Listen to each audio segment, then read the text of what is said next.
I think we are ready to go.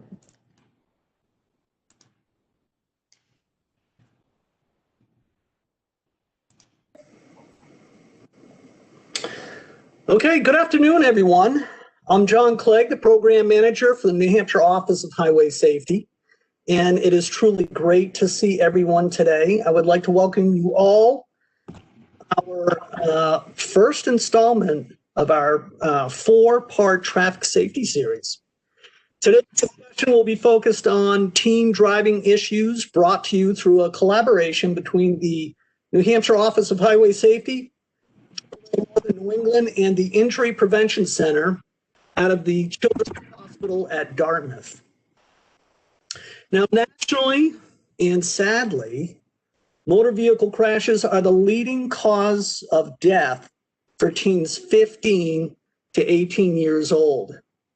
That is ahead of all other types of injury, disease, or violence. In New Hampshire so far in 2020, we have had 14 traffic-related fatalities. And as we all know, one death is too many. Our priority remains traffic safety, and we encourage parents, caregivers, educators, and all traffic safety specialists and partners to continue talking to teens about driver safety and the importance of making good choices. Our goal is to work together through partnership to improve the safety of drivers and create safer roads, ultimately saving more lives. So with that said, it's my pleasure to welcome the New Hampshire Department of Safety Assistant Commissioner Richard Bailey. I get that he's not present at this time. So I'm just going to hand it over to our very own Chelsie Mostone, who is going to be our moderator today. Chelsie is the Buckle Up New Hampshire coordinator, and she's worked with the Office of Highway Safety now for many years and just has done a terrific job. But Chelsie, take it away. Awesome. Thank you, John. Thank you for those kind remarks. I just want to take a second and thank the New Hampshire Office of Highway Safety Public Information Officer Jennifer Tramp and the AAA Northern New England's Public Affairs Manager Dan Goodman for the wonderful partnership for putting this together with me and everyone else that's involved. We're meeting in person, so this is definitely a change. I just want to put a reminder out there for all of our attendees that we do have you all on mute with no videos. If you do have any questions, please write them in the chat box. And either myself or Jennifer or Dan will get back to you. So my name is Chelsie Mostone. As John said, I am the current program coordinator for the Buckle Up New Hampshire program out of the Injury Prevention Center with the Children's Hospital at Dartmouth-Hitchcock. Before taking on the Buckle Up New Hampshire role, I was the coordinator for the state teen driver program, guiding teens to make good choices when driving or as a passenger in a motor vehicle. And for me, after the years, it became a true passion. I worked with thousands of teens across New Hampshire, and all of the education that came with that work, I believe, has led to our state having a lower number of teen fatalities. Although that number is low, lower than many states across the country, it means there is still work and education to be done here in New Hampshire. As John said, the only acceptable number of roadway fatalities is 0, and that is for any age. And I'm going to stop right there because Assistant Commissioner Bailey has joined us, and I'm going to mute myself again. Thank you, and welcome everybody. I just wanted to take a minute to thank you all for making the effort to continue public safety in this world of WebExes and Zoom meetings and everything else. With the technical challenges is one thing, but it's so important that we continue to share information and discuss these topics. As you said, it's good that we have low numbers, but the only real number that we want is 0, which is so true. And it's unfortunate in the spring of this year when we were first buckling down with COVID, we saw a downturn in miles driven and everything, and thought that might be the recipe for a great year of statistics. Unfortunately, we're headed towards the end of this calendar year, and our numbers are pretty darn close to where they were last year when we had a full year of driving. A couple categories are up, a couple categories are low. Of course, we know here in New Hampshire, we have a fairly small sampling, so one or two more crashes, one or two more fatalities really change the statistics. But it just goes to show the importance of continuing this effort of getting the education out there, and especially to the teen driver population. Nobody has cracked the code of how do you talk to teens and know that it works every time. I certainly didn't when my kids were teens. It didn't happen when I was at DMV, and we tried, but it does help. All these efforts to get education, if we can get a message out to one more teen at each high school this year, that's a step in the right direction. So I want to thank you all for your efforts. I want to thank you for coming together to make presentations for today to try and get the message out with the challenges that we face. And I hope that you're all staying safe and happy with your families, and we will see the end of this eventually. So thanks very much for joining us today.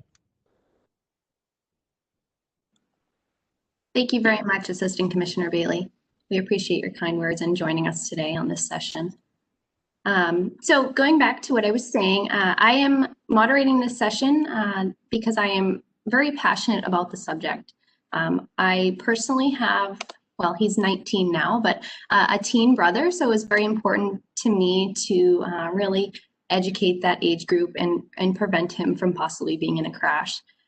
So the panelists that are joining us today are nothing short of amazing for their work around teen driving.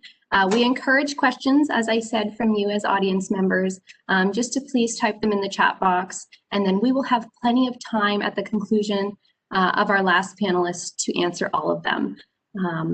If your question happens to be something pretty simple, it may be answered in the chat box and may not be pulled up at the end. So make sure you keep an eye on that.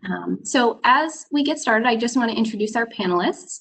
Our first panelist is Pam Shadel Fischer. A personal story, I met Pam when I attended my first ever Lifesavers conference 4 or 5 years ago. And then again, when she was moderating my session that I attended and participated in at Lifesavers the following year, discussing all the great things the New Hampshire Teen Driver Program was doing. I just thought that was really awesome, and it's nice to have her here with me again. So Pam is the Senior Director of External Engagement for the Washington, D.C. based Governor's Highway Safety Association, GHSA. She manages many of GHSA's key partnerships, provides guidance to state highway safety offices, including New Hampshire's, and works to bring national visibility to highway safety. She has authored 11 traffic safety publications for GHSA, including 6 addressing teen driving, and is the co-author of Not So Fast, Parenting Your Teen Through the Dangers of Driving, published in April of 2018. She is recognized as one of the nation's leading experts on teen driving safety. Before joining GHSA, she led New Jersey's Highway Safety Office from 2007 to 2010, and prior to that was the Vice President of Public Affairs for AAA New Jersey for 20 years. In both positions, she worked to pass and strengthen New Jersey's graduated driver license law and to educate parents, teens, law enforcement, elected officials, teachers, and the public about this proven countermeasure. So I'm going to pull up Pam's presentation.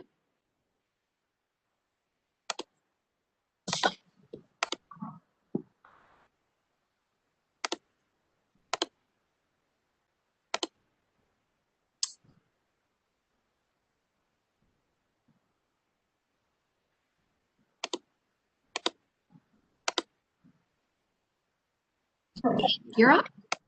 Okay, thank you, Chelsie, and thank you for that very kind introduction. I appreciate it. And I'm very thrilled to be with you today to help kick off New Hampshire's Traffic Safety Series. I want to thank the Highway Safety Office, AAA Northern New England, and of course the Injury Prevention Center at Children's Hospital Dartmouth-Hitchcock for including me in the discussion today. This is very near and dear to my heart. So if you want to go ahead and advance to the next slide, that would be great.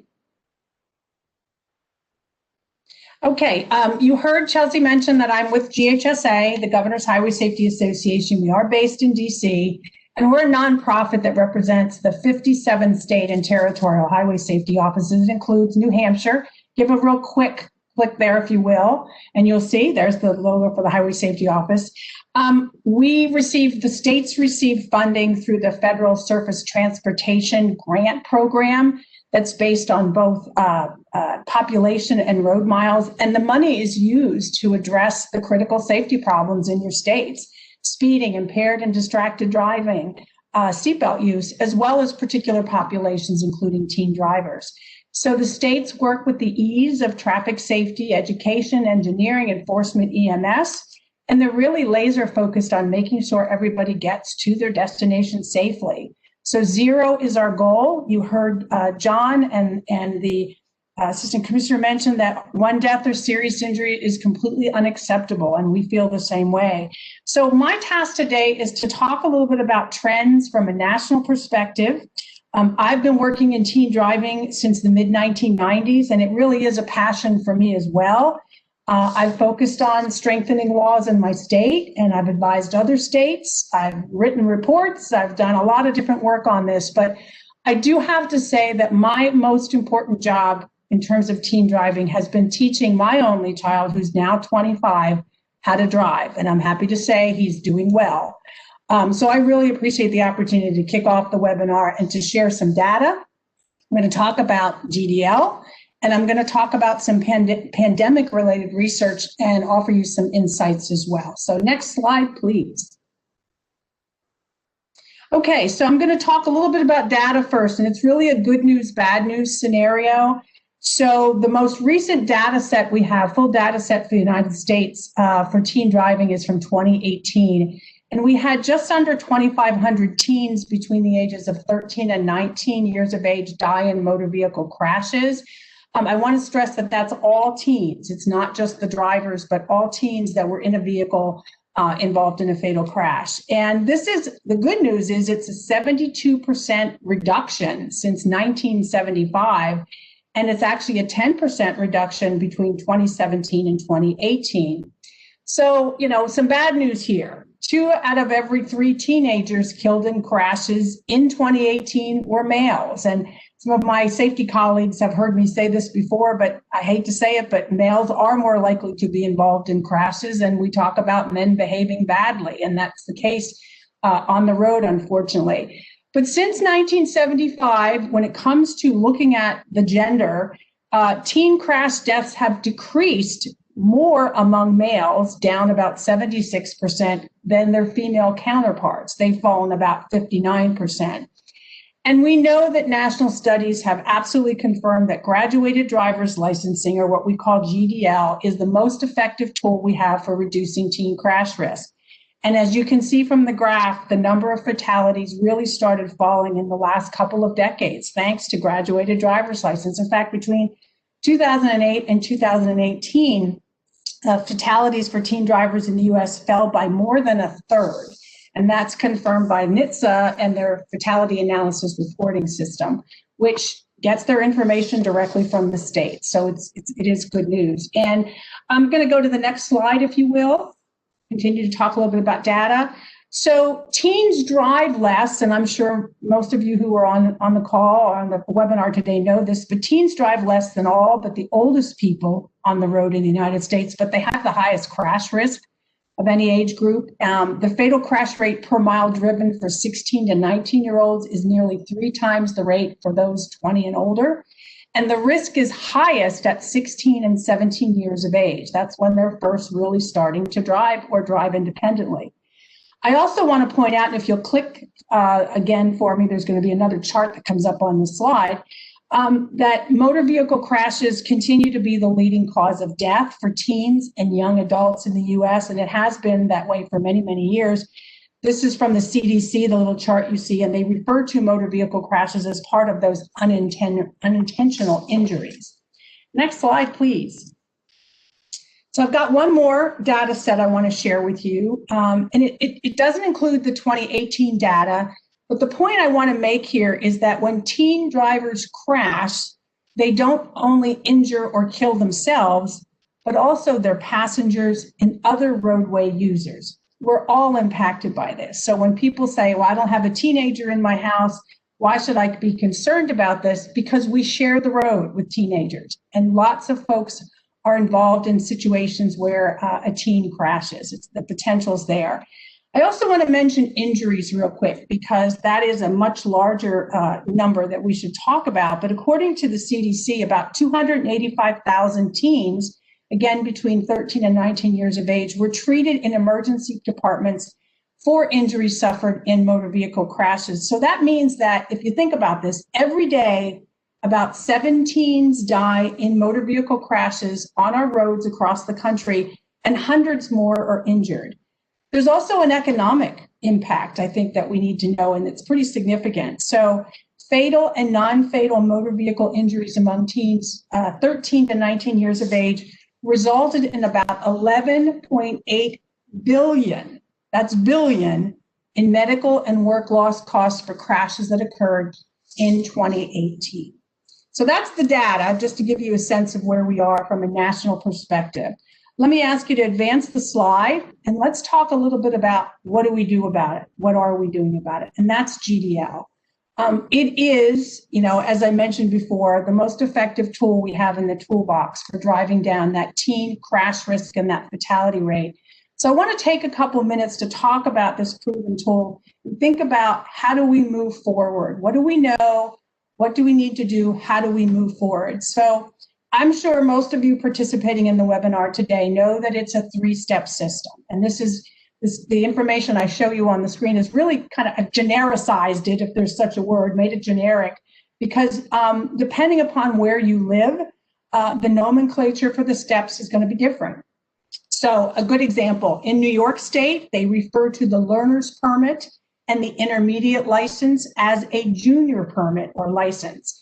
I'm based in New Jersey, and we call the intermediate license a probationary license, and that full license is referred to as a basic license. Now, I also know that here in New Hampshire, there is no learner's permit. In fact, New Hampshire is the only state without such a document. Also here in New Hampshire, when you grant a novice driver under 18 a license, it's called a youth operator's license. So, but I will say this, while you don't have, quote, a permit, if you will, you have a phase, you have a step where the teen is practicing with supervision. So you do have a 3-step process, despite not having an actual document referred to as a learner's permit. So the age and holding period is also going to vary by state and the location where you're driving. And the average age for a teen to start the licensing process across the US is 16, but you can advance to the 2nd and 3rd phase. When you can do that will vary as well. Again, I'll use my state as an example. In New Jersey, where I live, we actually have the oldest teen licensing age in the country at 17. You can get a permit at 16, but you can't apply for an actual license, that 2nd step, until you're at least 17 years of age. And you can't advance to full licensure until at least age 18 and 12 months of that intermediate license phase. And we require everybody in New Jersey that wants to get a license has to go through some form of GDL. You could be 44 years old and you have to go through GDL. So all states but 4, including again my own of New Jersey, require teens to log a minimum number of supervised practice hours in the learner's permit phase. It's usually about 40 to 50 hours. I know here in New Hampshire, you don't have a permit, as I said, but you have a learner's phase that requires a teen to log at least 40 hours of practice, and 10 of those must be at night, which is a good thing. 2 other key provisions of GDL that I want to talk about are driving at night, late night driving, and no or limited teen passengers during that intermediate license step.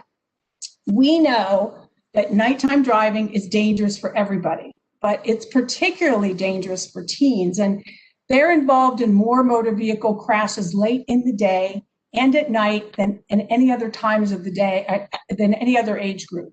In fact, 16 and 17-year-olds are about 3 times more likely to crash at night, typically between about 9 p.m. and midnight than during the day.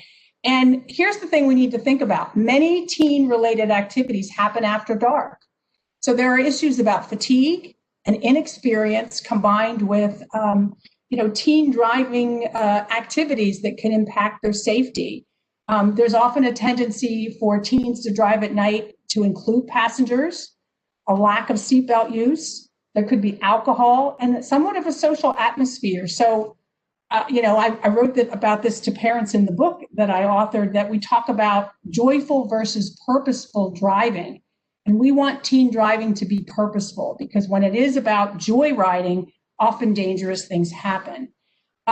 For a number of years, I facilitated a parent-teen orientation program here in New Jersey. And when I asked parents what is their biggest safety concern for their teen driver, oftentimes distraction was the top answer. And we know distraction is a problem because of cell phone use. And I don't know many teens that don't have a cell phone, permanently, clenched in their hand. Our teens have them no matter where you go. But we also know that passengers are particularly distracting for teens. And I want to talk about this for a minute. I get it. I was a teen once, and I understand that most teens look forward to driving with their friends. And I've had many parents say, oh, my teen finally got their license. That means the end of carpooling. But adding just one passenger increases a teen's crash risk by 50%. So if you add, 3 or more, you're talking about 4 times the crash risk when the teen is driving alone. So we really need to minimize passengers. And you do that here in New Hampshire, which is a good thing. Distraction really is exacerbated when passengers are in the car, because the teen driver can be engaged in conversations. They might be debating about a song choice or what's happening inside or outside the vehicle. So in some cases, we know, passengers may even physically interfere with the driver, or their presence could prompt the teen to show off a bit. They might speed, they may tailgate. So thinking about the complexity of driving, we know it's far more than accelerating, braking, and steering. We also know that teens are inexperienced and they're less likely to recognize risk due to brain development issues. So we have to limit passengers. It is absolutely essential. So let's go to the next slide, which actually shows you where we are in this country right now in terms of passenger restrictions. That's the blue, yellow, green chart that you see on the right, and the one on the left is the nighttime driving restriction. So we think about this, and knowing the effectiveness of GDL, really it's been studied to death over the past couple of decades. You might think that states have been leveraging this information to strengthen their laws. And I would say this is, again, one of those good-bad scenarios, or in this case, yes or no. In the late to mid-1990s, states were quickly adopting elements of GDL. Typically, they included a learner's permit phase, usually lasting about 6 months.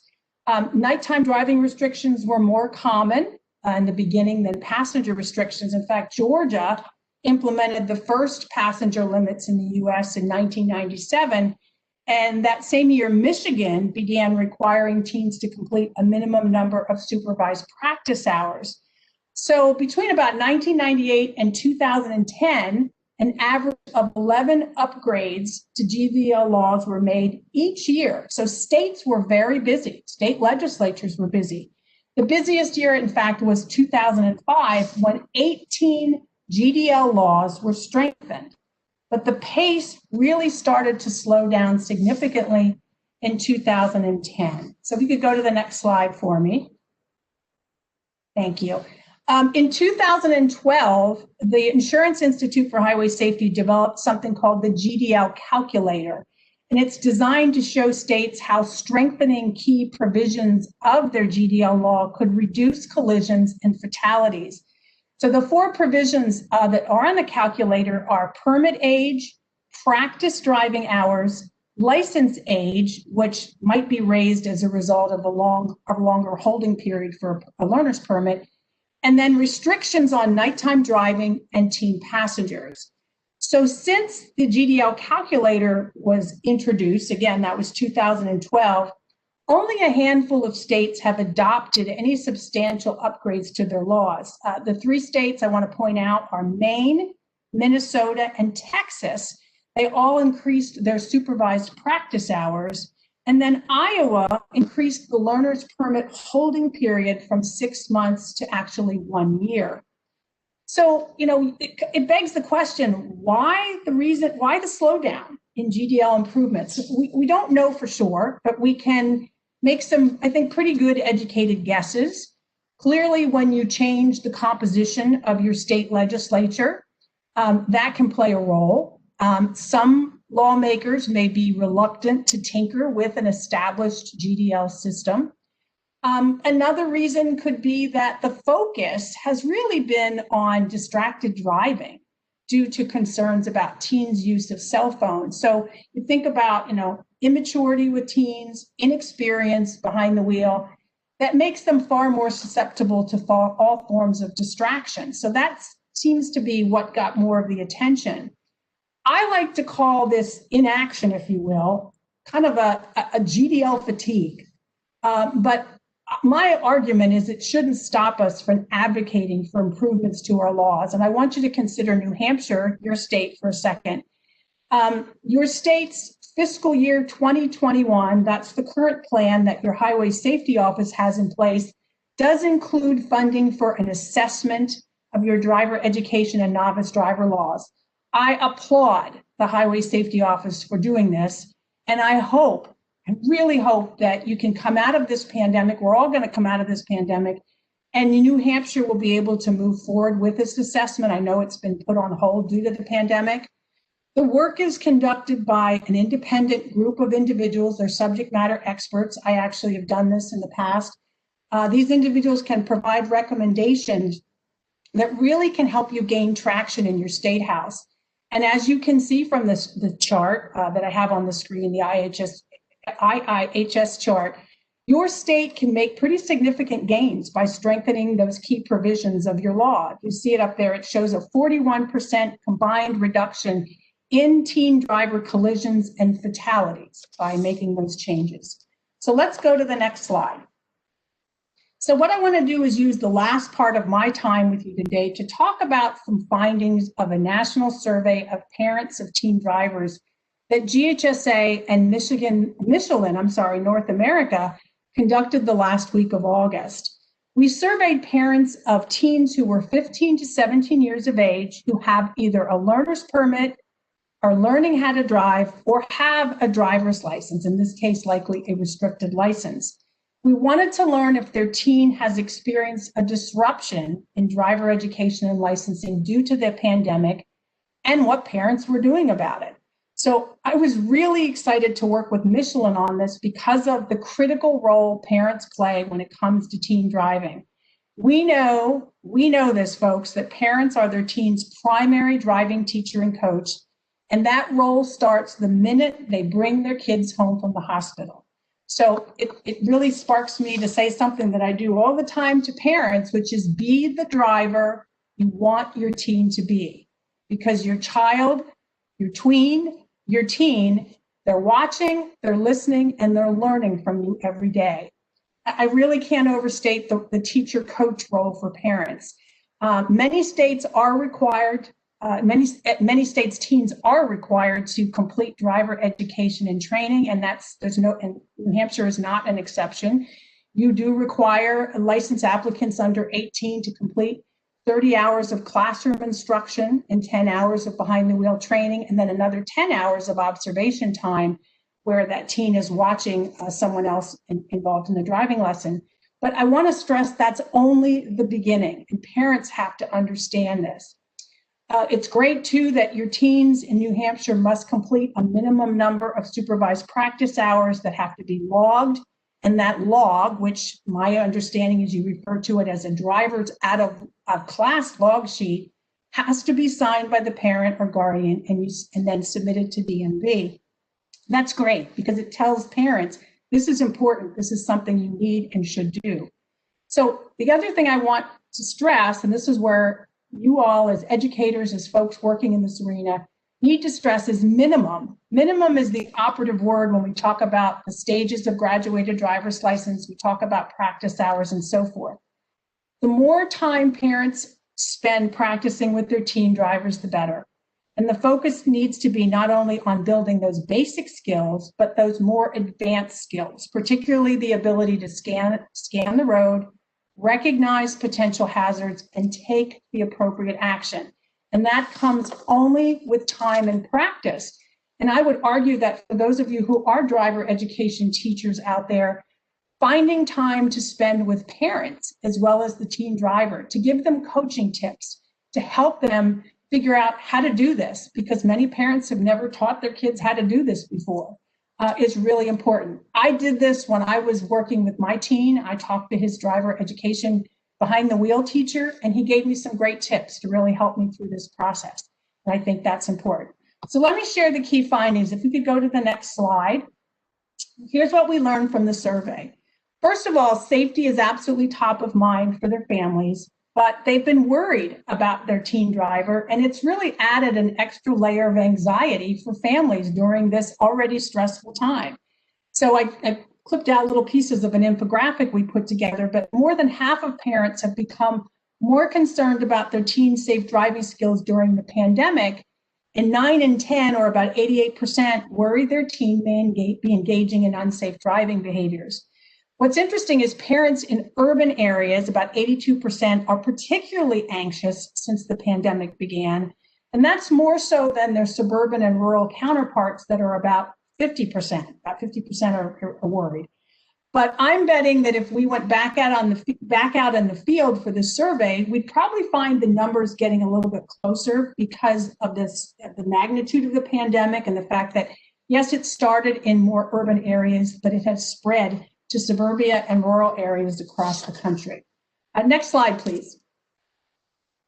We've also found that about 62% of parents said their teen has experienced a COVID-19 related disruption in their driver education and licensing, and about a third, a little bit more than a third, don't really have a backup plan for replacing this lost learning. Like the previous finding, about 65% of urban parents indicated their teen faced pandemic-related delays, compared to about 54% for suburban parents and 42% for rural parents. And again, I'm sure these numbers would probably get a little bit closer if we were to go back out and survey again. Next slide, please. We also asked about vehicle maintenance for obvious reasons. Our partner in this is Michelin, and they are concerned about that, particularly in terms of tire safety. And we learned that 63% of parents said they have addressed car maintenance with their teen driver this year. And that's great news, because we need our vehicles to be running properly. We need them to be safe before we put them out there on the road. And teens need to understand that. It is their responsibility as the driver to operate a safe vehicle. Michelin also was interested on what do parents talk to their teens about when it comes to tires, because we all know this is a critical safety component. So more than half of parents have not taught their teens how to check tire tread depth, and a third, 1 in 3, haven't addressed air pressure, and that's important. Folks need to understand, the impact this has on safety. Next slide, please. So we released the findings during National Teen Driver Safety Week, which is back in October. We did a national satellite media tour. And our goal in pushing out this information was not only to call attention to the pandemic's impact on families with teen drivers, but also what parents and caregivers should know and can do about this. So here are you can go back, you can go to the next slide. So here's what we shared with parents, and we're continuing to share with parents. And these are not because of the pandemic. These are things that parents need to know just generally. And they're things that I've been talking about for many, many years. So I would say, first of all, parents need to get educated about what their teen is required to do when it comes to getting a driver's license. So they should start at the DMV. That's where they can find out, go to the website, find out what steps their teens need to complete to get a driver's license. They need to know what their teen must do. And I'd argue that many parents don't. Teen licensing requirements have changed dramatically since I got a driver's license, since I'm sure many of you did. And relying on your teen to tell you what is required is probably not going to be the best source of information. When I facilitated those parent-teen driving programs in New Jersey, most parents had no idea what GDL was. They'd never heard the term or what was involved. And if they did not know the steps, they had no idea how those steps helped address their novice driver's crash risk, and that's important. The next one was tires. Parents need to know that low tire pressure can significantly affect braking distances and provide less responsive steering and handling. Again, it goes back to that maintaining the safety of your vehicle, putting a safe vehicle on the road. Worn tires Worn tire treads can be especially dangerous in inclement weather and in emergency stops and when making sudden moves to avoid collisions. And we need vehicles that are safe for our teens. That's vitally important. The third thing was, given the current added responsibility parents have taken on during the pandemic, dedicating more time to practice driving probably seems like a daunting request, but we suggested they look at their daily routines, look at those family trips that need to be taken to the grocery store, to the doctor's office, whatever they may be, and get your teen behind the wheel. Now, you might say, well, they're going to drive the same route to the grocery store. Take different routes to go to the grocery store so they can experience different roadways, different traffic patterns, and so forth. But we need to make sure that parents are finding time to get their teens behind the wheel. And you have that 40-hour requirement in New Hampshire. So that's another way to reinforce how important this is. But 40 hours is the minimum. I stress that. Waiting is okay. I really can't overstress this, and we need parents to know this. Some teens simply have to wait to get a driver's license due to financial issues that families may be dealing with during the pandemic or even, before or after the pandemic. And we know that, when you add a teen to a family's car insurance, the policy costs can go up significantly.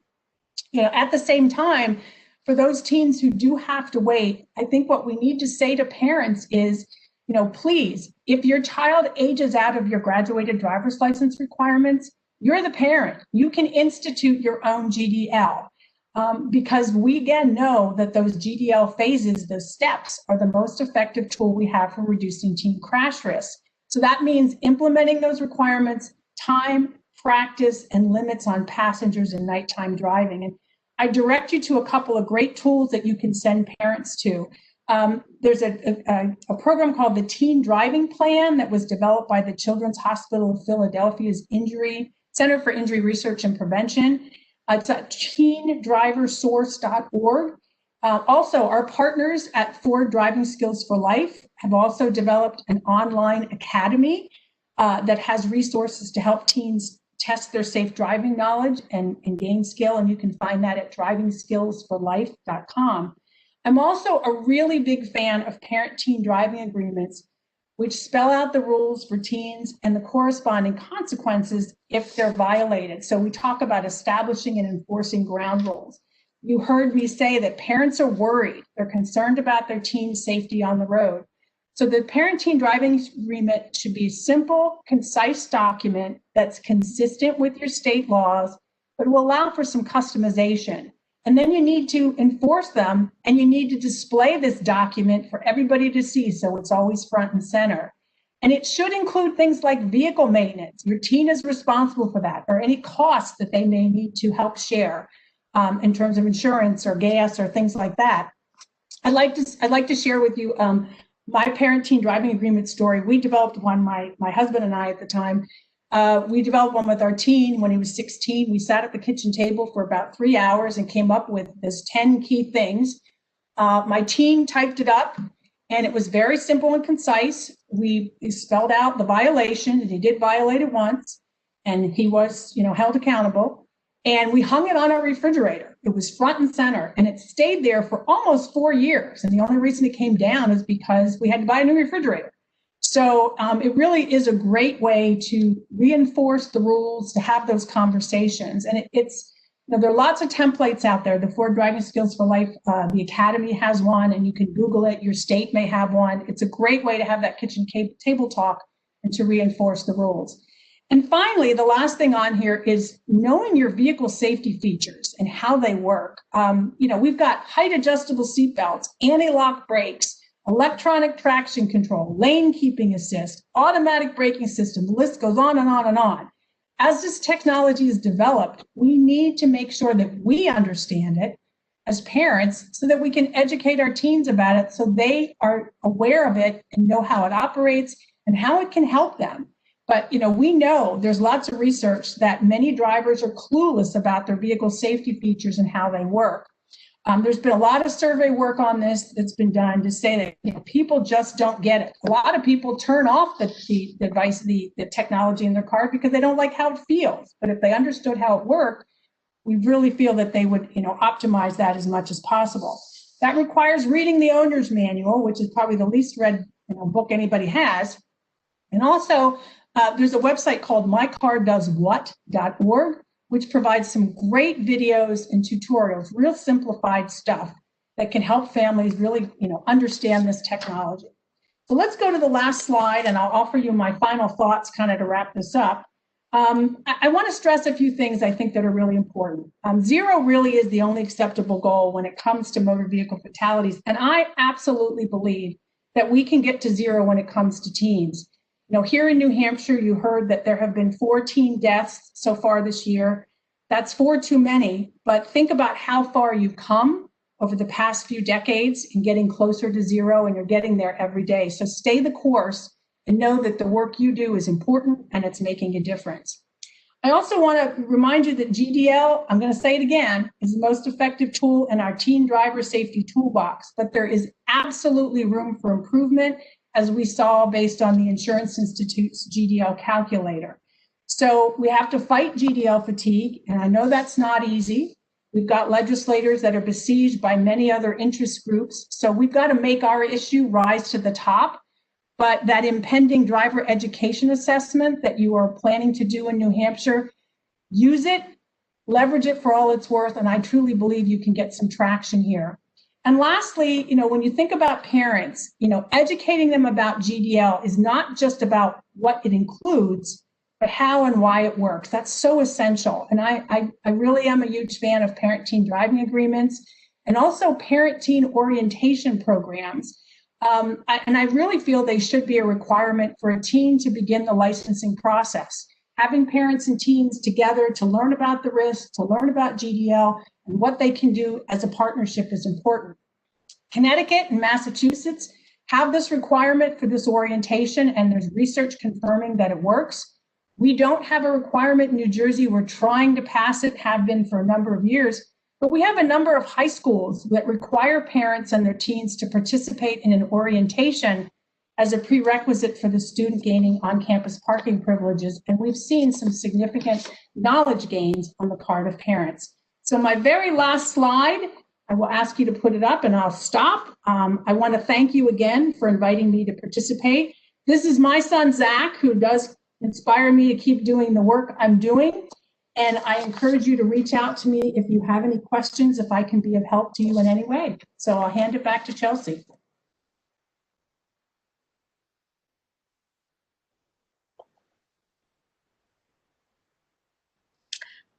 Thank you so much, Pam. You gave so much great information. We are so thankful that you were able to join our session today. Before I pass it on to Rick, I just want to mention a few things and reiterate a few things that you said, Pam, that really touched home. The idea of be the driver you want your child to be is just such a profound statement. And I now have a 10-month-old, so I plan to be the driver that I want him to be for years to come. So thank you very much for that. I also want to share a resource from our state teen driver program. It's www.nhteendrivers.com, and that has a lot of great resources from our state here, as well as national resources. So just wanted to share that with you all, and thank you again, Pam. We appreciate it. All right, next up we have Rick Birt joining us from SAD, the Students Against Destructive Decisions. Rick serves as the President and Chief Executive Officer of SAD at a national level. He is responsible for leading the organizational programming, outreach, development, and communication efforts while leading the SAD national staff. Working closely with the Board of Directors, Rick sets and implements the strategic direction for SAD, empowering the millions of students in which SAD serves.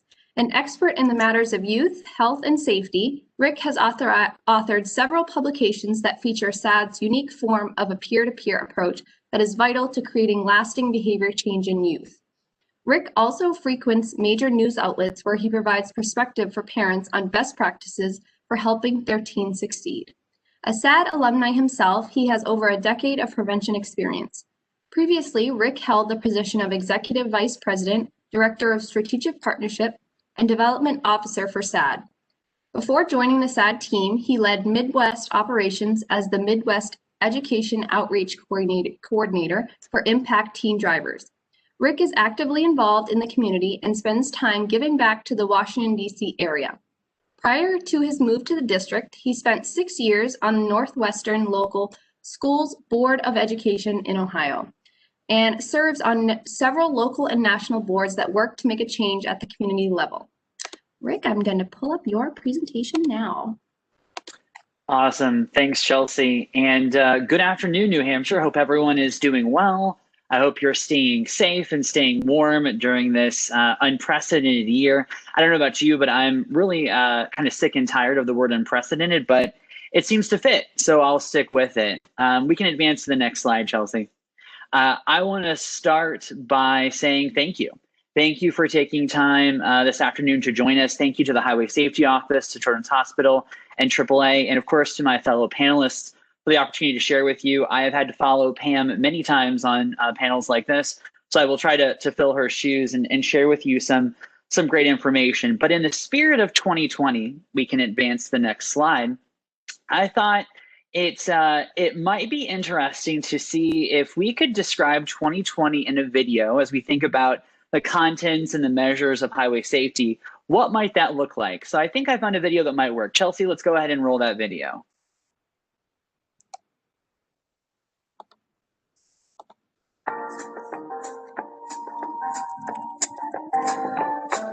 Such a feeling's coming over me. There is wonder in most everything I see. Not a cloud in the sky, got the sun in my eyes, and I won't be surprised if it's a dream. I'm on top of the world.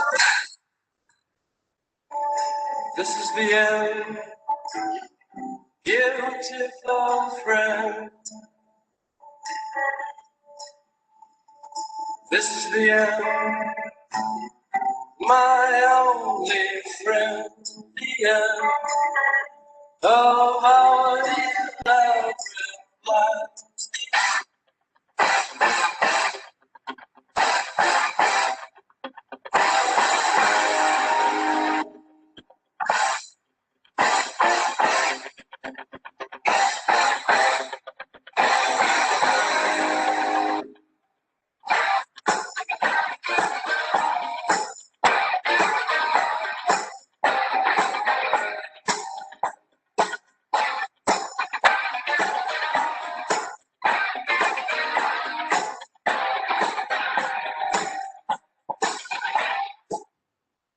I want to give full credit to Nolan's Cheddar for their very clever ad. We can go ahead and advance, Chelsie. But, you know, certainly as I thought about 2020 and the challenges that we all face in the area of public health, whether that be roadway safety or others, it's been a challenging year.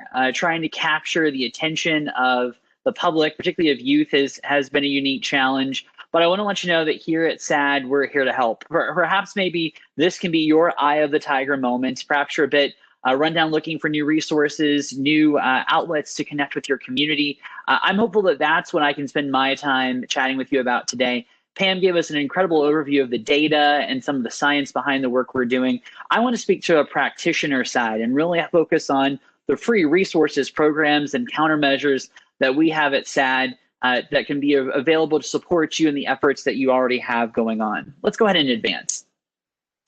Many of you might remember SAD from our founding back in the 1980s. We were originally founded as Students Against Driving Drunk in the great state of Massachusetts, just up the road a little bit. After a community experienced the tragic loss of several students in separate alcohol-related crashes. The students at Wayland High got together with their hockey coach and their teacher and realized that if they were going to change the public health crisis of their day, which was impaired driving, Pam showed us that in the data, they needed to get teens involved to be part of the solution. And so that's really where SAD found our sweet spot in this peer-to-peer approach. In 1997, we changed our name at the request of our students to be Students Against Destructive Decisions because our portfolio of issues expanded. Our young people were telling us that while impaired driving was still a serious issue, they were facing other challenges in the realm of seatbelt safety and even the beginnings of distracted driving. Issues beyond roadway safety we talk about in terms of substance abuse, vaping, mental health, leadership development, all of those good things. So today we have a national network of about 7,500 chapters in middle schools, high schools, and colleges all across the country, 30 of those in the great state of New Hampshire.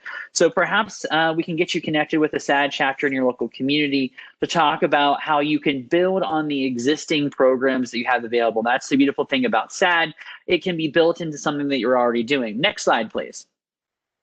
I want to give special kudos to our partners at GHSA and NHTSA, particularly to Pam, for the incredible report that they published talking about the effective countermeasures of peer-to-peer programming. If you are doing a program of any sort that's involving youth, hopefully it has a peer-to-peer component where you can connect youth to other youth to be your advocates. If you're unsure what that is, don't worry. I'll give you our email address and our phone number to give us a call. We can help provide some technical assistance to get you up and running. But the next slide will show us exactly what those effective countermeasures are.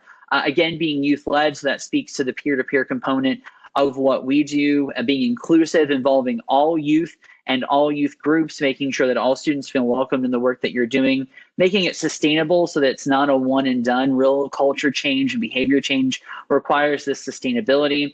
That it involves facilitated training so that students are trained in the programs and the countermeasures that you're trying to move. That connects back to measured learning and making sure that we're really measuring the success, measuring the outcomes of what we're trying to change in terms of traffic safety numbers, not just the overall numbers of fatalities, which obviously is the larger goal at the end of the tunnel, but also looking at predicted behaviors, looking at risk perceptions and attitudes. All those are important. Making sure your program is positive, that there are incentives and recognitions to highlight the great work that's being done and keep people motivated along the way, and again, that it's evaluated. The next slide is going to show a fun photo. This is a goldfish. Yes, that is indeed the correct object here, if you guessed what it was. It's a goldfish, but the other unique challenge that we have with young people is actually revealed on the next slide. Time Magazine recently did an article that found that the average American teenager actually has an attention span that's shorter than a goldfish. So that creates a really unique challenge for us, because not only are we trying to now reach young people and reach parents, but we need to make sure that it includes these effective countermeasures, and we have the average span of a goldfish attention span to do it all in. So I guess what I'm trying to say is I get it, that it's really hard to reach young people, and especially do it in a peer-to-peer manner that's effective. But today, in the style of Bush's baked beans, on the next slide, you will see that we're going to share with you what we believe our secret sauce is for reaching zero. I think it comes down into 4 key components, and what GHSA and NHTSA provided in their report gives us a great framework to work in, but we believe that it comes down to also empowering teens, engaging parents, mobilizing communities, and when we do all of those pieces correctly and evaluate them with the elements I just referenced, that should lead to changed lives. So let's first start on the next slide with looking at how we empower teens. Next slide, please. Some research that we've done with Liberty Mutual looks at the relationship between teens and parents. So I would encourage you to visit our newsroom on our website. There you'll see all of these stats and figures in much greater detail. This study that we did with them looked at that older driver population. So once teens graduate beyond GDL education, as Pam mentioned, there are some unique challenges that they face, particularly in terms of distractions, looking at consequences, looking at perceptions, and thinking about really our seniors in high school as they advance to that next phase of graduation. So I would encourage you to check that out and use some of those resources and some of that research to guide your implementation of programs. We certainly do at SAD. And that's really the basis of how we formed our youth-led countermeasures. So the next slide outlines some of those countermeasures that we include. You know, one of our old taglines used to be, if the problem is mine, then the solution lies with me. So we really do encourage you to involve youth. There's lots of great ways to do that, and I'll talk about that here in a second. But really involving them in a real authentic way is absolutely key. If you're not doing it, you're missing out. I do challenge us to think beyond the marketing. I think so oftentimes we think if we just put a teenager in a social media post, we think that's reaching them. But there really is a lot more to it. So I want to get to that on our next slide. You might be saying, Rick, how do I find these teens that you're speaking of? I agree that we want to be effective. I agree that we want to use these effective countermeasures. I agree that I want to involve youth, but how do I do that? Obviously, I'm biased, but I would encourage you to start a SAD chapter. It's free, simple, and easy. You can do this by heading to our website and registering a chapter in your local high school, local community, a house of worship. There are lots of easy and simple ways to do that. The beauty of starting a SAD chapter or registering your existing student group as a SAD chapter is that you then get access to all of our programs, communication calendars, publications, outreach efforts, grants, incentives, and contests that I'll talk about throughout my few moments with us today. If starting a SAD chapter maybe isn't your jam, again, you can work with an existing student group. I think so oftentimes, we lean on maybe just a couple of our regular go-to organizations like SAD, but there are existing student groups. We've had some great success in working with student councils, working with National Honor Societies. All National Honor Society students are required to have a community service project. So this is a great way to leverage youth that are already involved and already leaders by self-designation to get them involved in the work of traffic safety and expand that outreach. We work with anybody at SAD, so we've also had some success working with pep bands and working with chess clubs, and really any student group we believe can be mobilized to really get folks involved and get the ball rolling. But it really is about finding those change makers. So unfortunately, many of your communities are aware of individuals who have been impacted. They can be great champions in the fight to change our culture on roadway safety. So perhaps you can find those change makers, find those champions. The difference between a change maker and a champion, you might ask, is change makers are those student leaders that they're just passionate. Maybe they're involved in a little bit of everything. Those champions could be those individuals who have been personally impacted. We have guides and resources on how to help you find those individuals on our website and on our social media as well. So I encourage you to check that out. The next slide is going to help us begin to think about our student-led programs. So we can actually advance 2 slides if we want, Chelsie, kill 2 birds with 1 stone. I'll first talk about one of our signature impaired driving programs, Is It Worth the Risk? This was designed and evaluated by NHTSA. It really helps students think about the consequences of impaired driving. We're actually rewriting the program as we speak to include drugged driving, because we know that this is a matter of issue that young people are facing every day, particularly as states begin to legalize and change their perceptions on marijuana and the legalization of marijuana. But even beyond the marijuana debate, there are teens, the Monitoring the Future study from the National Institutes on Drug Abuse shows us that teen drug use around prescriptions is actually on the rise as well, a lot of times due to the anxiety and depression that teens are facing, and that's only been exacerbated by the pandemic. So we're really working to raise the profile on impairment, not just within the parameters of alcohol, but thinking about what we're doing with and how we talk about drugs as well. Should also mention that we're also going to be adding a segment here for drowsy driving, because we believe that drowsiness is absolutely a factor in all of the teen issues, because teens aren't getting enough sleep. They're not adhering to the 8-hour plus rule of taking care of themselves. Instead, they're getting up at 6 a.m. to go to school, even under normal times, going to their practices, going to groups, doing volunteer services, going to SAD meetings. All those things eat away the limited hours in the day. And so by the end of the day, they're going to bed at midnight, 1 o'clock, getting up and doing it all over again. And for whatever reason, we do have this cavalier attitude for not getting enough sleep in this country. So we're addressing all of these issues in our Is It Worth the Risk programs. We appreciate NHTSA and Responsibility.org's support of this program. We're happy to give you a free copy of that to use in your programs. There are also toolkits that you can purchase through the SAD store at sadstore.org to be able to use those in your schools and communities. Let's advance to the next slide, Chelsie. On the issues that Pam mentioned, certainly GDL, graduate driver's licensing, we've got a full comprehensive toolkit that you can use. What we found in our research was that obviously, as Pam mentioned, there's been some movement, although it's been lesser in recent years, to change the law. One of the greatest challenges is that parents, teens, and law enforcement have different understandings of what the laws are. Parents go to the BMV, the DMV, the RMV. They sign on the dotted line for that license without really understanding all the provisions of what the GDL law is in their state. And because we have advocates have been doing a good job at working to advance those laws, sometimes law enforcement aren't as up to date on those latest provisions. So we partnered with NHTSA to create a GDL toolkit for all of those key demographics. First, there's a peer-to-peer component, so it's a full year's worth of programming that talks about how teens can raise awareness on GDL. That's things like, advocating to their boards of education to talk about the hours in which activities happen, looking at school start times and trying to move school start times to be more effective with GDL education, looking at when practices and games happening, even though there are many times provisions for allowing students to drive in the event of a school activity, we know that, again, that's where the data is showing us that some of those crashes are happening. So there's information there for teens. There's a full toolkit for parents on how to increase the knowledge base of parents with some very creative and engaging activities, again, all for free and available for use on our website. There's also information for school officials. So again, working with teens on how they can change school policies.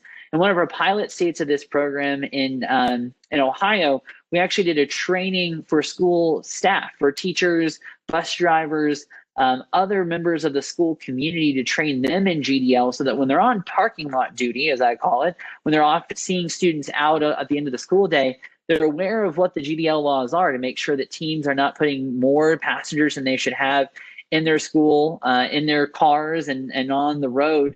So doing little things like that really do make a difference in increasing the knowledge base of school officials and training staff. So there's some cool resources there. Lastly, there's a toolkit written by the National Sheriff's Association, which highlights the elements of GDL education, creating resources, websites, highlighting new resources and training. We actually also created roll call videos and resources to talk about why this is important that law enforcement implement and enforce GDL education as well. So encourage you to check that out as part of our GDL education piece. In terms of seatbelts, we have two evaluated programs, Rock the Belt. The one on the left is our middle school version, also funded and created by NHTSA. This was just released a year ago almost, last December. And we used it as a springboard to focus on the fact that we know that earlier interventions make a difference. So this toolkit was written with the idea of creating some mentoring opportunities between high schools and middle school students to create TED Talk style presentations where high schoolers go in and talk about the importance of seatbelt safety.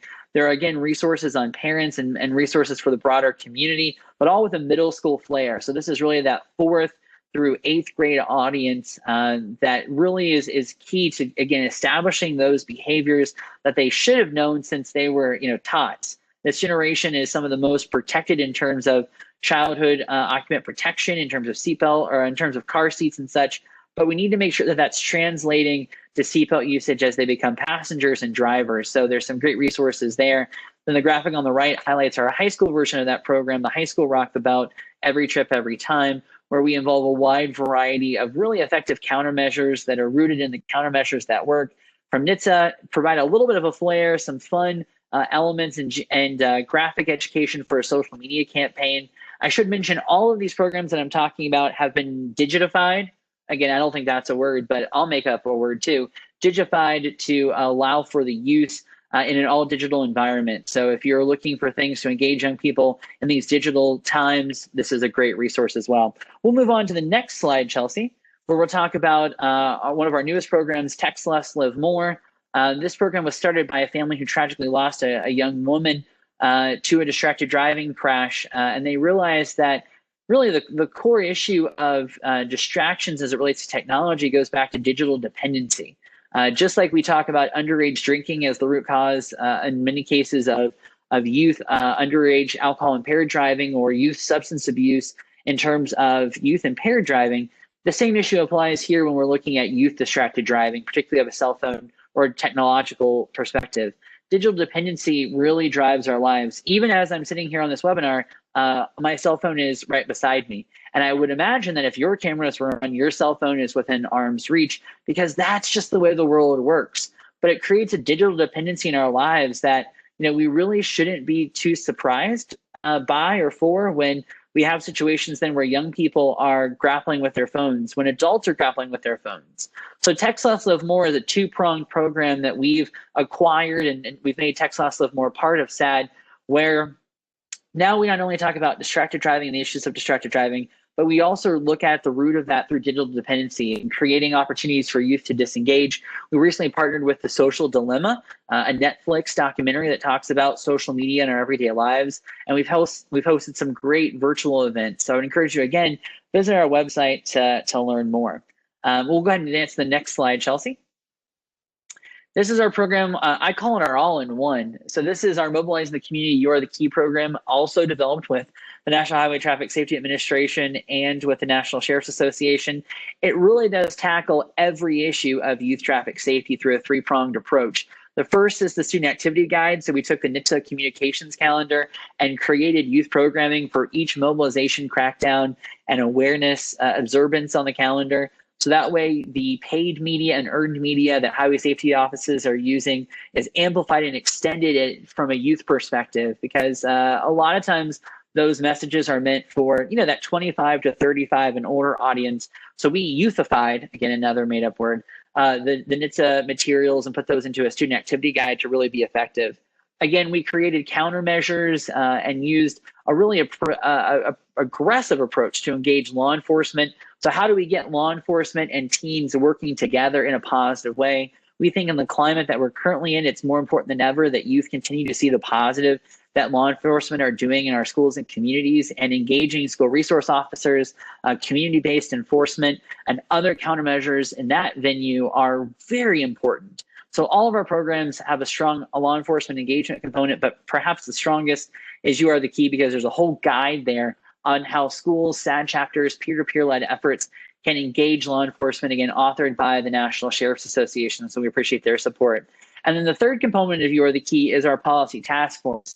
So we took the other two components and said, we really believe, as Pam so eloquently said, that policy change is a key component to making change in behavior. But we know that advocating at the state level is challenging with politics and changing dynamics and just the nature of advocacy work. It can be quite challenging. What if we started working at addressing these issues at a local level and created more of a patchwork across states? So again, we piloted this in 3 states and had great success with a 4-pronged approach to looking at local policy. First, doing a community-based needs assessment, really based on the strategic prevention framework, for those who are familiar with that line of thinking, the SPF model of looking at what communities need, looking at data and looking what the data shows us on a county or a citywide basis, looking at what best practices are as step 2. So this is what the data shows us are the greatest issues in terms of youth traffic safety in our community. Here are the best practices. Again, the IIHS tool that Pam referenced was certainly part of that work, looking at what the model GDL laws would be, but also things like, I know this is a hot topic in New Hampshire, primary seatbelt laws and what primary seatbelt laws can do for a community. Also looking at distracted driving legislation and distracted driving efforts. So we put all of this into a magic best practices, working with a number of legislative partners. And we said, what if communities could adopt these policies on a case-by-case basis at the local level? And we had some great success with county commissioners, city councils, local school boards, making policy change at their level to really be effective in getting local policy change that could still have a broader impact. So local boards of education creating model policy that, hey, if you are caught violating the GDL law, they're not just legal consequences, there are also going to be consequences as part of our student code of conduct. If you're not wearing your seatbelt on school grounds, or if there are infractions in your speed or infractions in how you're conducting yourself as a driver, there could be consequences at school as well. So taking some of those national best practices and making them local was really successful. We'll advance to the next slide too.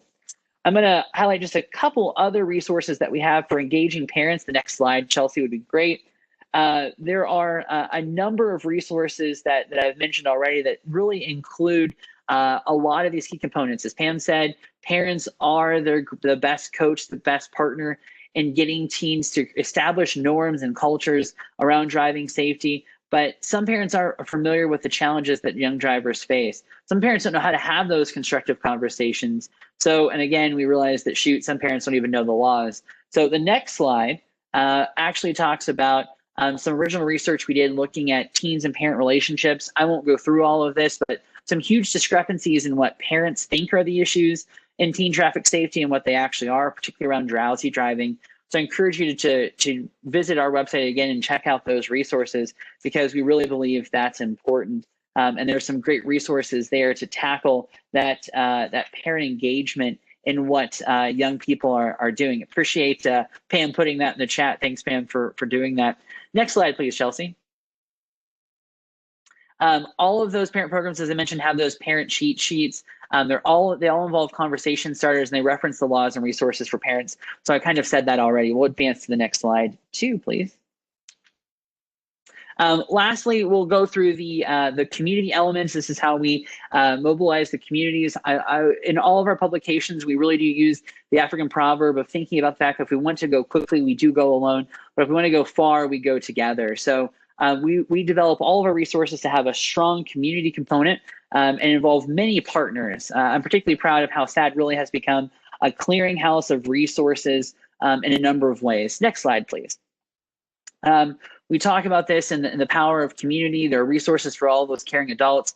There is a ton of media education too, because we believe that training the media and how to work with young people and getting youth to be the face of youth traffic safety is important.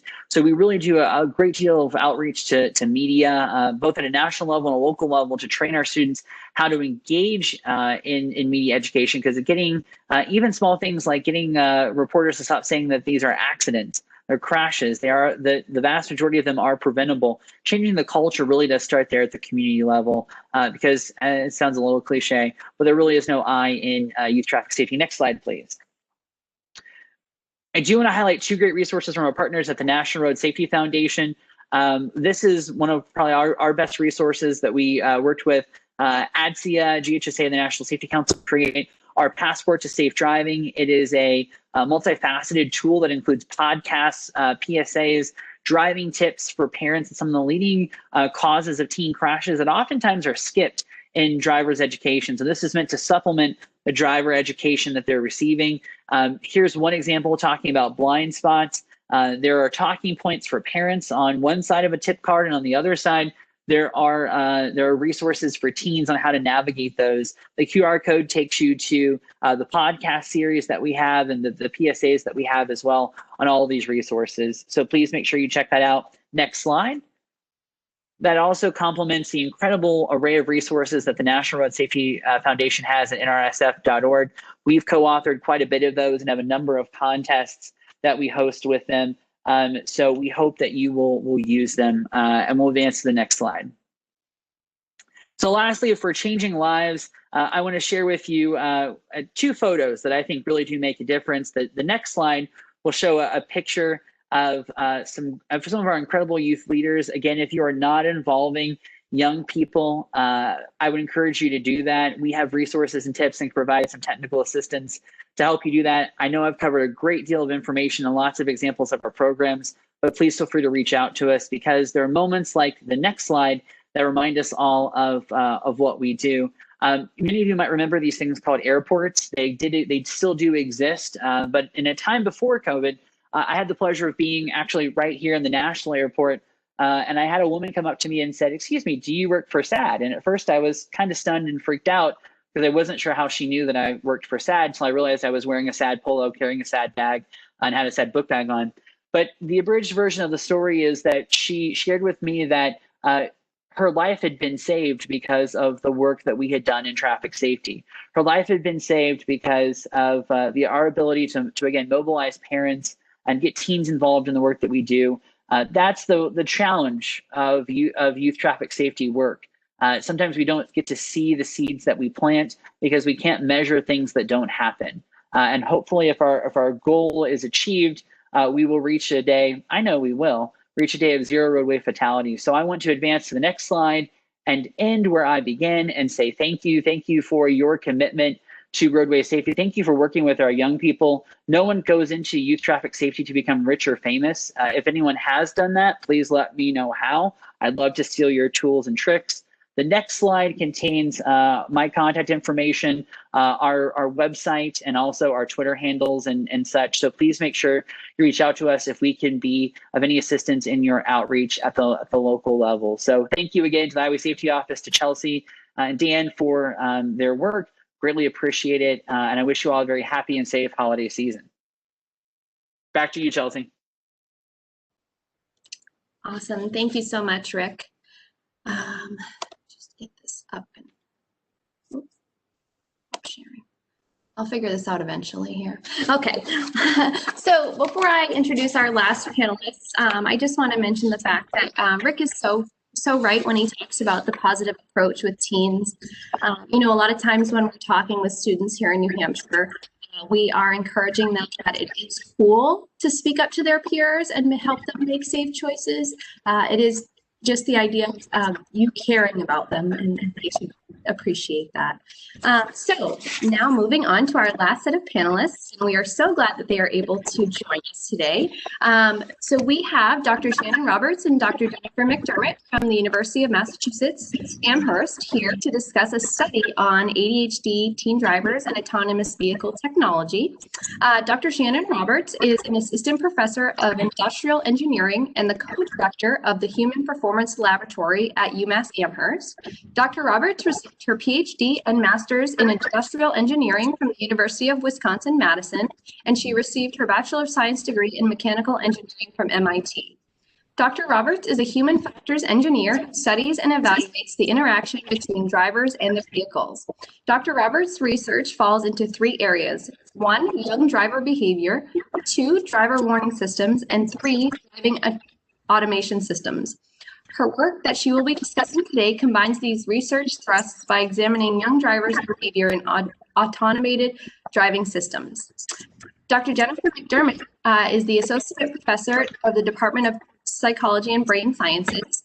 Dr. McDermott's program of research bridges developmental, cognitive, and affective neuroscience. She uses these combined perspectives to explore factors that influence the development of self-regulation in children and young adults.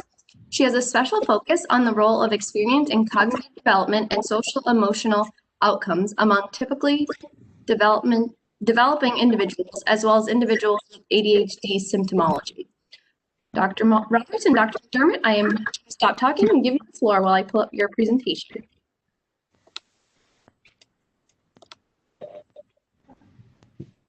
So much for that introduction, Chelsie.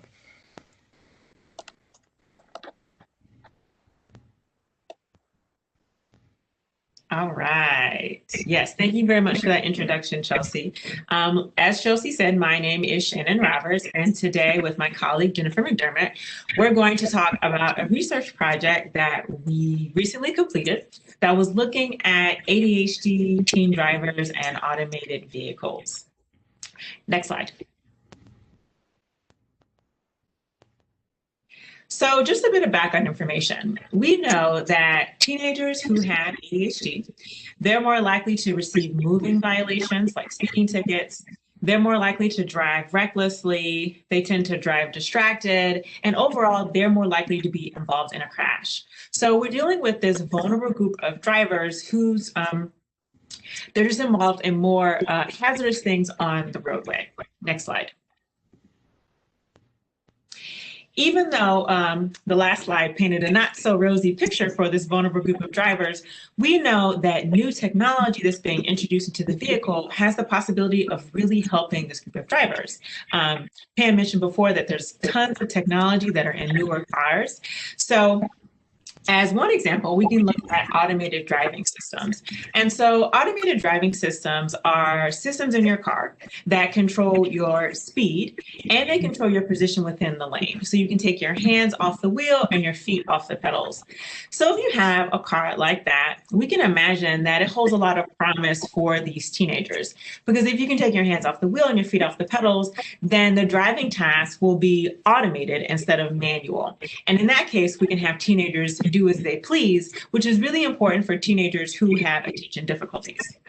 So next slide. Now I'm going to hand it over to Jen to talk more about attention and driving.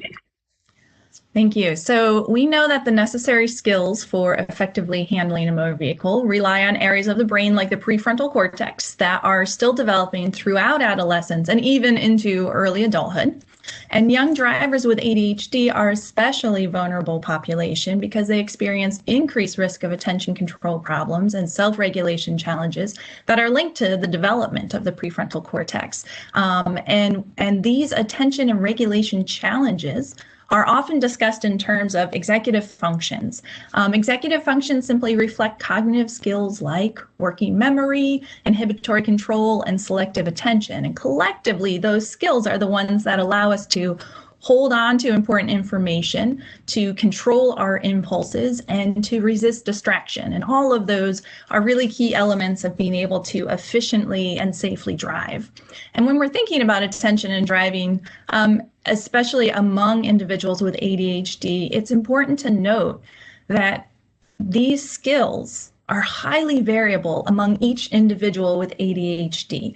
So you could have some individuals who with ADHD struggle a little bit more with working memory, some who struggle a little bit more with this impulse control. And so we have to keep that variability in mind. And although medications that can increase attentional control among youth with ADHD can also improve driving performance, we know that not all individuals with ADHD use medication on a regular basis, if at all. So Dr. Roberts and I came together across campus and decided that we really wanted to understand attention profiles in this vulnerable group a little bit better and see if the use of automated vehicles would be helpful to young drivers with ADHD. So next slide, please. That's what I just said there. One more, next slide. And so this is a picture here of the driving simulator, which is pretty exciting. We have a car in a building on campus that the participants actually get to drive in during the visit, and Dr. Roberts will tell you more about that visit in a little while. And then next slide. When they come to my lab, they do a couple of tasks. So just to give you an idea about how we test and come up with these attention profiles. For working memory, what we'll do is an auditory task. The challenge is they hear a sequence of numbers and then they're asked to repeat those numbers back. And obviously when there's only a few numbers, it's a little bit easier, but when the sequence gets up to say 7, 8, or 9 numbers in a row, it gets more challenging. And we also throw on the challenge, we ask them to repeat those numbers to us backwards. And to get at inhibitory control, how we control our impulses, participants will see on the screen a series of letters flashing kind of quick at them. And they're told just press a button every time you see a letter on the screen. So it's kind of this motor response they're building up, except if you see the letter X. When you see the letter X, which is infrequent, they have to not press the button. So it really gets at how good they are at controlling their motor impulses. And there's one other task we do. It's a selective attention task where you see a series of letters on the screen. It's either all S's or H's, and the goal is to pay attention to the middle letter. And so when they're all the same, that is very straightforward. However, sometimes we mix it up on them and that middle letter is the opposite one, and it's an accurate response. And so it takes a lot of effort for them to actually decide which letter to press when they have all of these options on the screen in front of them. Next slide. And the other thing we do when they come into our lab is we want to get an assessment of brain activity. So we have them put on the cap here that you see in the image, and we look at their EEG. And so basically all of us have electrical activity that's coming off of our heads. We just can't see it. When we put the cap on and we connect it to the computer, we can see these beautiful brain waves. An example here on the screen is alpha frequency brain waves. And what we know about alpha is when you are just sitting there relaxing with the cap on, we can see that if you have higher alpha frequency, you are at a lower state of alertness. And that's something we're very interested in relation to driving in the car. Next slide, please. And so first, what we wanted to do was to look within those folks who came into our lab who did have high ADHD symptomology. So among the individuals with ADHD, we see that higher working memory, that's the blue bar, is actually associated with less lane offset. Now that's a good thing because lane offset is reflective of drifting. So basically, if you can hold more information in your mind, you are a steadier driver. Next slide. And then when we're looking at that inhibitory control, sort of that reflexive, how quick can you control your impulses? We see that the better you are at inhibitory control, you actually have more efficient braking and acceleration patterns. So overall, more efficient driving. Next slide. And lastly, when we're thinking about that EEG measure, that EEG alpha measure I mentioned, if you have higher alpha, you have more drifting and more movement of the steering wheel, because higher alpha means sort of lower alertness. So the less alert you are, you're more inefficient and you're more unsteady when you're driving. And so the thing to remember about all of these is these results are within the individuals who have ADHD symptomology. So there's a lot of variation and there's a lot of individual skills that can be worked on. Next slide. And so the take home is things that really seem to matter from what we could assess in the lab was the working memory, inhibitory control, and your level of alertness with this alpha. And the good news is that these are all skills that can be supported. And especially we want to think about how to support these skills when our youth are behind the wheel. So we think about rest, which has been mentioned by our prior speakers. We think about practice, and we think about the use of medication as well as things that are important for keeping in mind. And now another way that we can support young drivers with ADHD is to consider how to use technology to make the driving safer. So I'm going to turn it over to my colleague, Dr. Roberts, to tell us what happens for individuals both with and without ADHD when they're attempting to navigate hazards when driving. So Dr. Roberts, and next slide, please. Yes. So when they came into our driving simulator lab, we had them experience different hazardous scenarios. And you can see those three scenarios here. The first one was an intersection. And so they drove the simulator. They approached an intersection where there was a tall building on the right. And behind that tall building, there was a pedestrian who was about to cross the road. In the second hazardous scenario, we called it the merge and driveway. So they were driving down a road in the right-hand lane, and the right-hand lane was merging with the left-hand lane. And right where that merge occurred, there were a series of trees that was blocking a bicyclist and a driveway that wanted to merge into the road.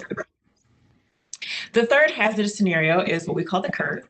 The driver was approaching a curved section of the road. There was a truck that was parked on the right-hand side of the road who blocked a pedestrian at the crosswalk. So with these three hazardous scenarios, what we wanted to see was the driver, we wanted to see them look towards that hazard, that potential hazard, and we wanted to see them do something with the vehicle to show that they will be prepared to stop immediately if they had to. Next slide. So when it came to anticipating hazards, so this is the driver actively looking at where a hazard could appear, we compared drivers who had higher ADHD symptomology with those who did not. And what we found was that drivers who had ADHD detected slightly fewer hazards than non-ADHD drivers. And I say slightly because the difference was very small. However, in total, we can see even for the drivers who didn't have ADHD, which is the graph on the right-hand side, they didn't detect all of them. So no matter what, when you have young drivers, they're not correctly anticipating hazards. And when we have young drivers with ADHD, they're detecting slightly fewer hazards. Next slide. So we also wanted to see how they detected hazards when they were using the automated driving system versus when they were driving manually. And we saw that when the automation was on, in general, the young drivers did not look out for hazards. They essentially checked out of the driving task and they let the car drive itself. When they were driving manually, they were much more likely to look out for potential hazards. Now, the difference between when they had automation on versus when they were driving manually, that difference was approximately the same for both the drivers who had ADHD and drivers who did not have ADHD. Next slide. Not only did we want to look at if they were looking out for these potential hazards, we also wanted to see, like I said, how they mitigated these potential hazards. So, overall, what we found was that ADHD drivers drove differently. More specifically, they drove faster and they braked less often. So they were speeding, and even when they should have been braking because there was a potentially hazardous situation on the road, they weren't doing so. Next slide. Now, we also wanted to compare how they drove with the automated driving system versus when they drove manually, and if they were trying to mitigate those hazards. So we saw in general that there was a difference between when the automation was on and when it was not. When the automation was on, of course, their velocity was constant. The car was controlling their speed. We saw that when they were approaching those hazardous scenarios, the ADHD group, for example, was more likely to move the steering wheel much more often when it was in automated mode. So they were sort of driving with the automation on, they saw something was about to happen, and they started overcorrecting quite a bit.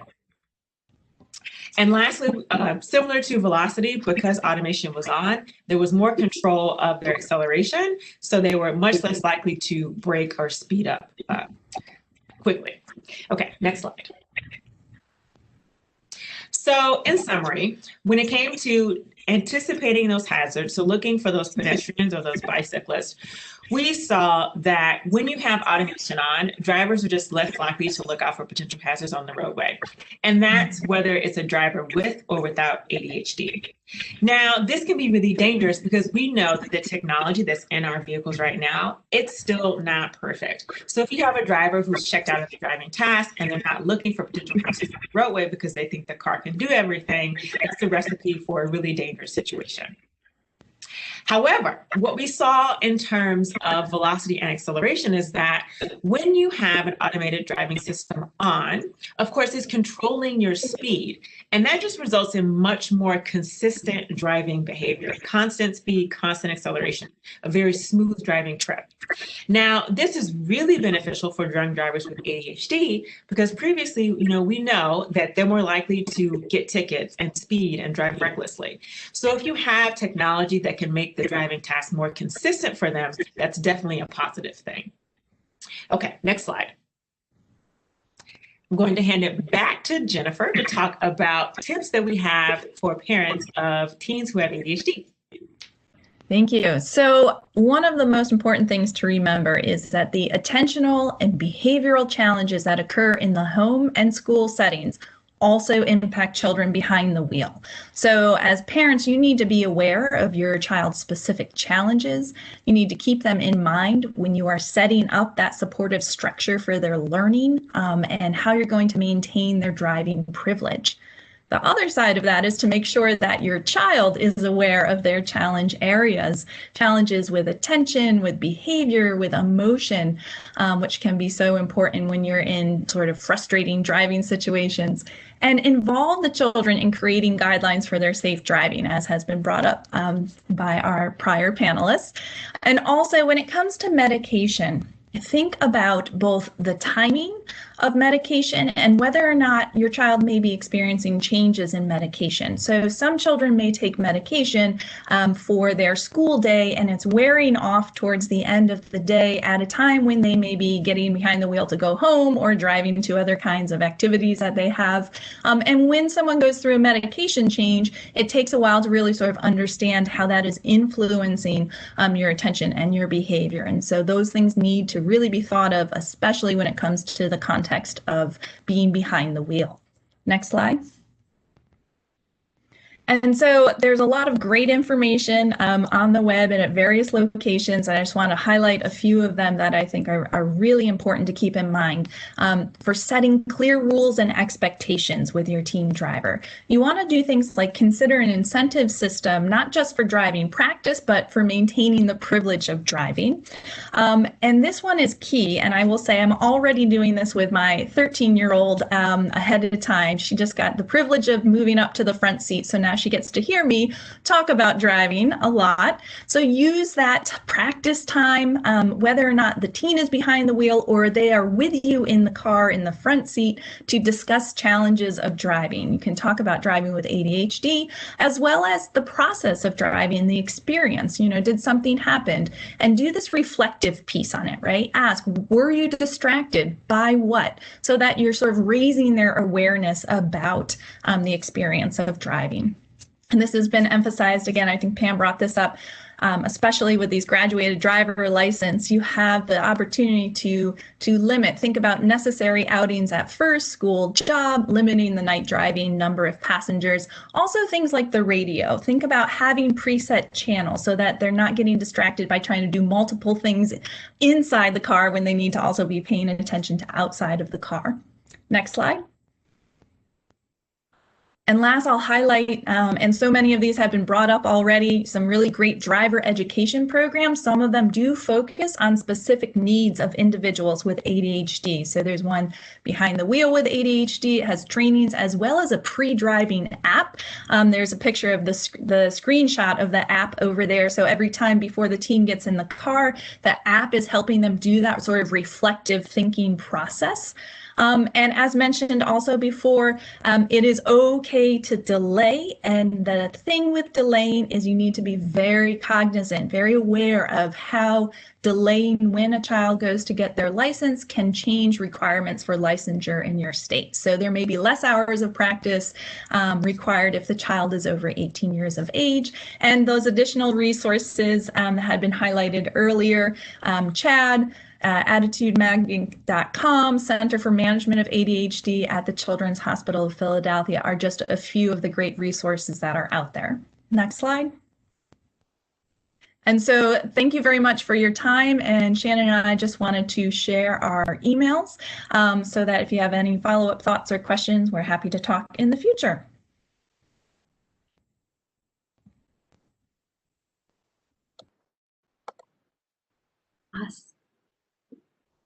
Awesome. Thank you, Dr. Roberts and Dr. McDermott. We really appreciate you being on with us today. I know we are at what we were supposed to end at. However, I think it's still important for us to go through some of our questions that we had come in. So I'm just going to start right off and kind of push it out to whoever I think it addresses the most. One question I had, which I thought was really great, was, and this could be towards you, Pam, does any state require hours in inclement weather, whether it's a specific controlled clinic or just general hours in inclement weather?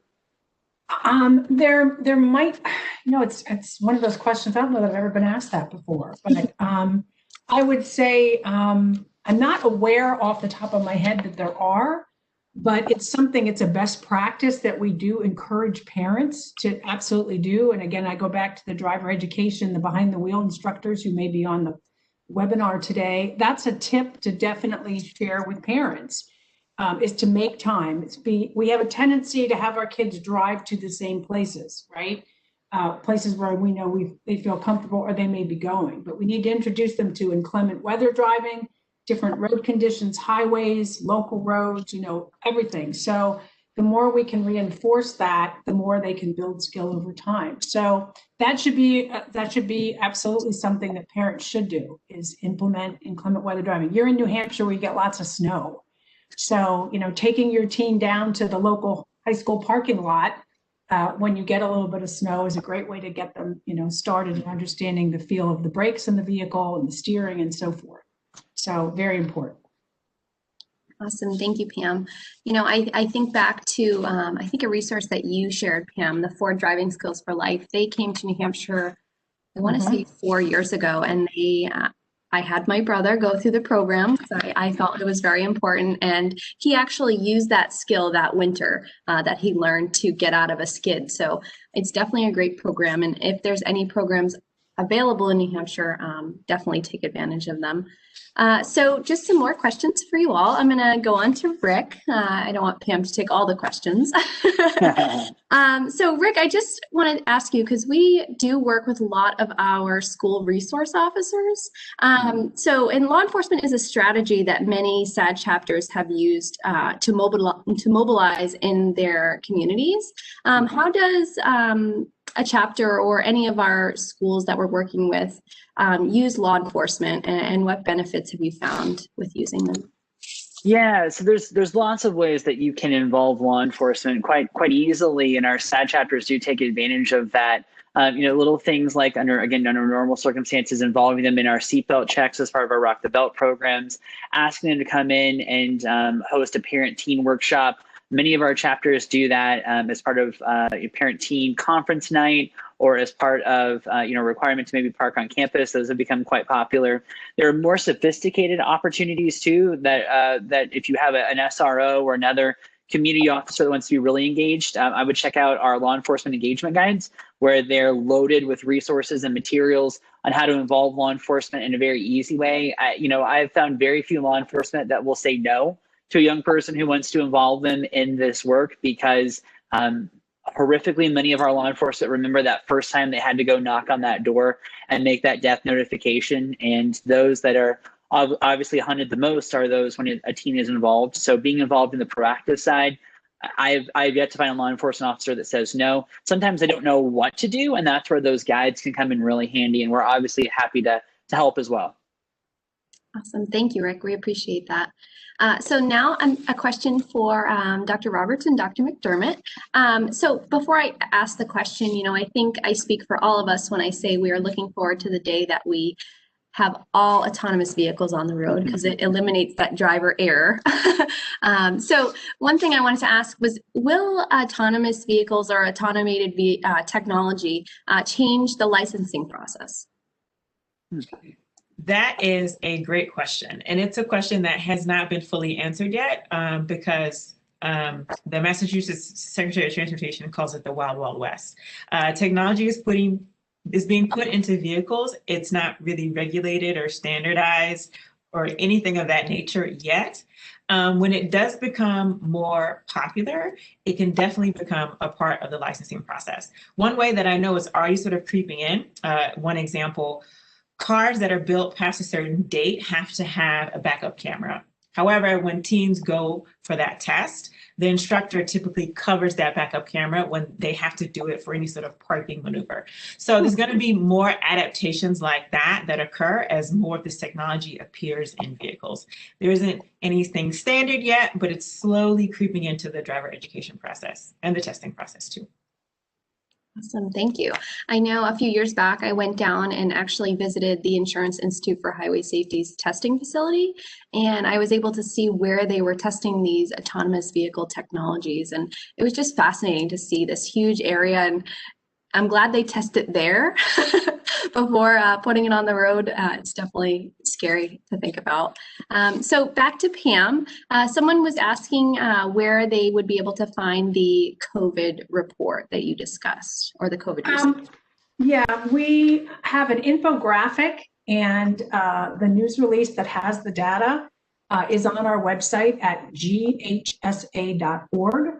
So if they go on there and go into the partners section, Michelin is in there with us, and the information about this project is there.